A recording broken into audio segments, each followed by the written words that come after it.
तो कैसे आप लोग आशा करता हूँ आप लोग सभी अच्छे होंगे, स्वस्थ होंगे, मस्त होंगे। तो रोज़ की तरह लाए हैं काफ़ी रियल और काफ़ी हॉन्टेड स्टोरी जो हमारी सब्सक्राइबर द्वारा भेजी गई है। तो बिना देर किए लगाए हेडफोन और मज़ा लीजिए इस स्टोरी का। तो चलिए चलते हैं अपनी पहली कहानी पर। तो हमारी पहली कहानी प्रभाकर जी ने भेजी है, तो चलिए सुनते हैं इनकी जुबानी। मेरा नाम प्रभाकर है और मैं आपको एक कहानी बताने जा रहा हूँ जो मेरे ही साथ घटा था और ये कुछ समय पहले ही घटा था। तो दरअसल बात ऐसी है कि मैं पेशे से एक डॉक्टर हूँ और आज मैं आपको अपनी आप बीती बताना चाहता हूँ जो मेरे साथ घटित हुई है। ये घटना आज से 12 साल पहले की है और उन दिनों मैं बिहार के एक छोटे से गांव हसनपुरा की अस्पताल में कार्यरत था। तो खैर एक रात अस्पताल में ज़्यादा मरीज की वजह से रात को 12 बजे गई और उस रात तेज़ बारिश भी हो रही थी। तो मैं भीगते भीगते अपने घर पहुंचा।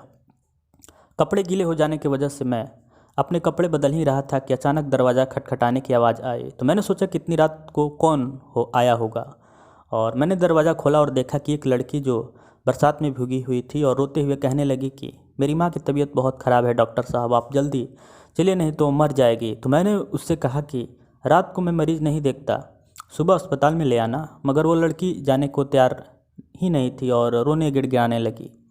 उसकी आवाज़ सुनकर मेरी पत्नी को अब उस लड़की पर दया आ गई और उसने मुझे कहा कि आप इसके साथ चले जाइए। तो मैंने मन ही मन परेशान होते हुए बाहर आया और अपनी जीप निकाली। तो सुनसान रास्ते से होते हुए वो लड़की मुझे करीब 5 से 7 किलोमीटर दूर ले आई और दूसरे गांव में ले गई थी। तो मैंने सोचा कि ये लड़की इतनी रात को मेरे यहाँ कैसे पहुँची, और लेकिन मैंने इन बातों को तरफ ध्यान ना देते हुए एक मकान में पहुँचे और वहाँ उसकी माँ बीमार पलंग पर लेटी थी। तो मैंने उसकी नब्ज देखी और इंजेक्शन दे दिया और कुछ दवाएं भी लिख दी। तो उस लड़की ने मुझको बाहर मेरी जीप तक मुझसे छोड़ दिया और फिर मैं घर आ गया। तो खैर अगली सुबह मैं जब अस्पताल के लिए जाने लगा तो सोचा कि रात वाले मरीज़ से मिलता जाऊं और थोड़ा सा चक्कर ही पड़ेगा। तो रास्ते में जाने को यह सोचकर मैं वहाँ गांव में पहुँचा। तो मैं रात को जिस मकान में गया वो जगह पर मुझे नहीं दिखा। मुझे उस जगह पर खंडहर नज़र आ रहा था। तो मैं गाँव वालों लोगों से पूछने लगा कि यहाँ एक घर और परिवार रहता है। तो लोगों ने हैरानी से देखते हुए कहा कि यहाँ ऐसा कोई घर नहीं है। यह सुनकर मैं रोंगटे खड़े हो गए और मैं सोचने लगा कि रात को जो मेरे साथ हुआ वो क्या था। तो वहाँ के लोगों ने बताया कि प्रेत लीला है जो 100 हर साल किसी एक इंसान के साथ होती है और ये काफ़ी गनमियत है कि आप जिंदा बच गए, और वरना वो आत्मा आपको ज़िंदा नहीं छोड़ती, क्योंकि हर एक साल ऐसा कुछ भयानक होता है जिससे कोई नहीं बच सका। किसी की लात सुबह मुंडी कटे हुए मिलता तो किसी की चेहरा ही गायब होता। तो ऐसी घटनाएं, दर्दनाक घटनाएं किसी के साथ भी हो सकती थी। लेकिन आप भाग्यशाली है जो आप ही एक इंसान है जो आप जाने किसी कारण से बच चुके हैं। तो गांव वालों के कहना था, और हालांकि मैं हाल की भूत प्रेत से ज़्यादा विश्वास नहीं करता था। तो मैं जब गांव वालों के साथ उस खंडहर में पहुंचा तो उस खंडहर में के बाहर मेरी जीप के पहिए के निशान थे और वो इंजेक्शन और दवा भी वही पड़ी थी। तो मैंने बिना लोगों से और बातें की और फिर से घर लौट आया और घर वालों को सारी बात बताई। तो उसके कुछ दिनों बाद मेरा तबादला हुआ और दूसरे गांव में हो गया। लेकिन उस रात की घटना के बारे में सोचकर आज भी मेरी रूह कांप जाती है। तो दोस्तों आज की ये कहानी काफ़ी सच्ची है। और तो खैर मिलते हैं, दूसरी कहानी पर चलते हैं। और हमारी ये दूसरी कहानी जो भेजी है ये आपका कुमार विश्वास जी ने भेजी है। तो आज ये दूसरी कहानी है जो काफ़ी सच्ची है और हमारे ही अगल बगल के एक लड़के के साथ घटा था। तो बात ऐसी थी कि अपने शर्मीले स्वभाव की वजह से कभी भी मेरे ज़्यादा दोस्त नहीं बने। तो अकेलेपन मुझे प्यार हो चला था और यह मेरी यही आदत मुझे इतनी भारी पड़ जाएगी ये तो मैंने सपने में भी नहीं सोचा। तो 12वीं कक्षा के मध्यांतर था और छुट्टियां चल रही थी। तो अकेले अकेले बोर होने की वजह से मैंने टाइम पास के लिए मैली विद्या की किताबें पढ़ना शुरू कर दिया, जिसमें कई प्रकार के जादू टोना वगैरह जैसी चीज़ें की विद्या लिखी होती है। तो खैर उन किताबों में बहुत सारे मंत्र लिखे थे। तो वशीकरण करना, किसी के बुखार चढ़ाना, उल्टियाँ कराना, लोगों के पीछे झगड़े कर लगवाना और ऐसे कई टोटके करने के मंत्र उन बुक्स में बताए गए थे। तो पहले तो मुझे विश्वास नहीं था कि ऐसा हो सकता है, पर मैंने खुद एक आध दो मंत्रों का खुद पर ही प्रयोग किया तब मुझे एहसास हुआ कि यह तो वाकई में असरदार है। तो मैं दिन में 8 घंटे तक भूत प्रेत, पिशाच, डायन और काली विद्या जैसी मैली विद्या जुड़ी किताबें पढ़ने लगा। तो 2 महीने की छुट्टियां मैंने इसी काम में बिता दी और मेरे स्कूल का 3rd सेमेस्टर शुरू हो गया। तो स्कूल में घुसते ही मैंने अपने सहपाठी और मैली विद्या आजमाना शुरू कर दिया।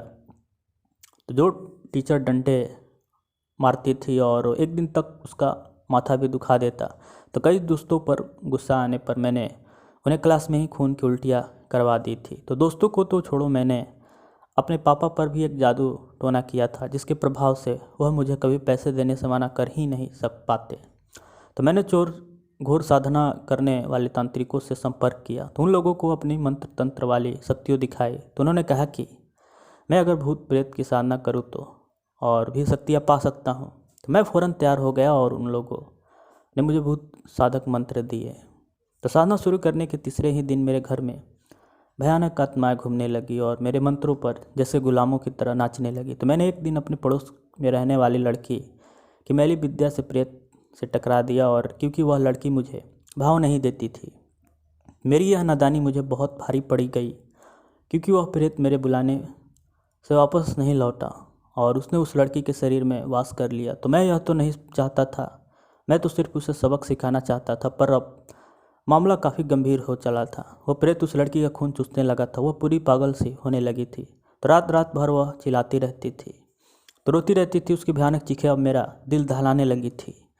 मुझे खुद से घिन आने लगी थी कि समझ नहीं आ रहा था कि मैं क्या करूं और किस से मदद मांगूं कि उस बेचारी लड़की की हालत ठीक हो सके। फिर मुझे ख्याल आया कि उन अघोरियों के पास जाता हूं, तो शायद वहां से कुछ रास्ता निकल आए। उन अघोरियों ने जो कहा वो सुनकर मेरी सारी अटक ही गई और दिल काफ़ी धड़कने लगा और मेरे हाथ पांव कांपने लगे। उन्होंने कहा कि ज़रूर इसका इलाज हो सकता है, पर अब वह प्रेत उस लड़की के खून और मांस चख चुका है, तो वह प्रेत अब छाया नहीं रहा और उसे वहाँ से निकाल कर किसी और के शरीर में जगह देनी होगी। और वह कोई या तो तुम हो सकते हो या फिर तुम्हारे घर का कोई व्यक्ति, क्योंकि वह प्रेत जिद्दी होते हैं। वो अपना मनपसंद शरीर कभी तभी छोड़ते हैं जब उसे भोजन उसी वक्त के मुताबिक मिले और या उसका कोई सगा अपने शरीर से उसे जगह दे। और उस अघोरी ने यह भी कहा कि प्रेत चंगुल में वह लड़की कुछ ही दिन जी पाएगी और मरते ही वह भी प्रेत बनेगी और तुम्हारे शरीर में रहने और तुम्हारा मांस खाने और खून पीने का उसे पूरा अधिकार होगा, क्योंकि तुमने ही उस प्रेत को छोड़ा था। तो अपने पाप मुझे अब इस कदर डरा रहे थे कि मैं पागल सा होने लगा था। तो मैंने फैसला किया कि उस प्रेत को मैं ऊपर लूँगा और इस काम में उन अघोरियों ने मेरी मदद की। तो वही लोग उस लड़की के घर गए और उस बेकसूर लड़की को उस प्रेत से आज़ाद कराया। तो अब सज़ा भुगतनी मेरी बारी थी और आज मैं फिर अकेला हूँ और कभी बीमार भी रहता हूँ। तो पढ़ाई छोड़ दी है और खुद से नफरत हो चली है। वह प्रेत मेरे अंदर रह रहा है और इस बात से मुझे डर तो लगता है, पता नहीं वह कब वह अपना प्रभाव दिखाना शुरू कर देगा। उन अघोरियों ने कहा कि इस वक्त मेरा मनोबल मजबूत है और इसीलिए प्रेत प्रभाव नहीं दिखा पा रहा है, पर वह मेरा मांस खाकर और खून पीकर धीरे धीरे प्रबल होगा और फिर मेरे कमज़ोर पड़ने पर वह तांडव मचाना शुरू करेगा। मैंने उन अघोरियों से पूछा कि इस प्रेत का कोई मुझसे दूर करने का और कोई उपाय नहीं है, यानी कि उसे किसी और इंसान पर छोड़े बिना दूर करना मुमकिन नहीं होगा। तब उन अघोरियों ने कहा कि बेटा, यह तेरे कर्मों का ही सजा है। जब तक तेरे पापों की भरपाई नहीं होगी तब तक तुझे इस बला से छुटकारा नहीं मिलेगा। हाँ, अगर तू गहरे पापों के दलदल में उतरना चाहता है तो अपने किसी परिवार सदस्य को चुन ले जिस पर तू इस भयानक प्रेत को छोड़ सके। मैंने निश्चय कर लिया है कि अब अच्छाई के रास्ते पर चलूँगा और खुद ही अपने पापों की सज़ा भुगतूँगा, चाहे फिर क्यों ना मेरी जान ही चली जाए। तो मित्रों, मेरी ये दूसरी कहानी आपको कैसी लगी? तो चलिए चलते हैं अपनी तीसरी कहानी पर। हेलो फ्रेंड, मेरा नाम नामिता पाठक है और मैं दिल्ली के आनंद बिहार के रहने वाली हूँ। तो मैं आपको ये कहानी बताने जा रहा हूँ जो बिल्कुल सच्ची है। तो मैं पेशे से वकील हूँ और मेरे पति IT कंपनी में मैनेजर है। तो मेरे साथ जो घटना हुई है वो मैं आपको इस ब्लॉग के माध्यम से बताना चाहती हूँ और शेयर करती हूँ।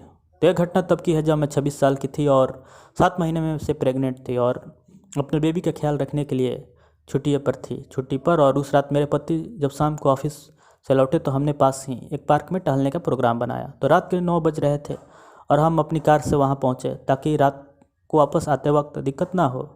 तो उस पार्क में बहुत से लोग वहाँ टहल रहे थे और हमने भी काफ़ी टहल रहे थे, तो हमने भी काफ़ी टहला और हमने भी वहाँ आधे घंटे तक चहलकदमी की और फिर जब थक गए तो वापस चलने का निर्णय लिया।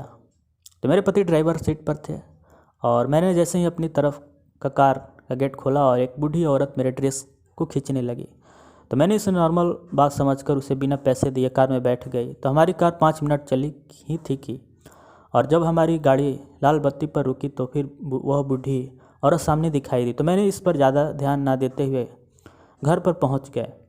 अगली रात जब मेरे पति किसी बिजनेस वर्क के लिए शहर से बाहर गए हुए थे और मैं घर पर अकेली थी, तो रात के 2 बजे के करीब जब मेरी नींद खुली तो जिससे मैंने देखा वह देखकर मैं बुरी तरह से कांप गई और आंखों पर विश्वास नहीं हुआ। मैंने देखा कि वह बूढ़ी औरत मेरे पलंग के बगल में बैठी हुई थी और कह रही थी कि मेरे करीब आ जाओ।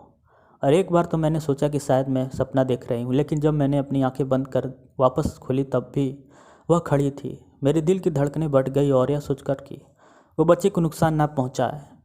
मैं घर के दरवाजे की तरफ बढ़ गई और बाहर निकलकर पड़ोसियों का दरवाज़ा खटखटाया। मैं बुरी तरह से डरी हुई थी, लेकिन मैंने पड़ोसियों को कुछ नहीं बताया ताकि वो कहीं मुझे पागल ना समझ बैठे। तो मैंने तुरंत अपने पति को फ़ोन किया और उसी वक्त गाड़ी से सुबह 5 बजे तक घर आ गए। तो मैंने उनको सारी घटना बताई। तो जब यह बात मेरी माँ को बताई तो वो तुरंत मेरे घर आ गई और उन्होंने घर में छोटा से पूजा करवाई ताकि वो बूढ़ी औरत उसे दोबारा ना देखे।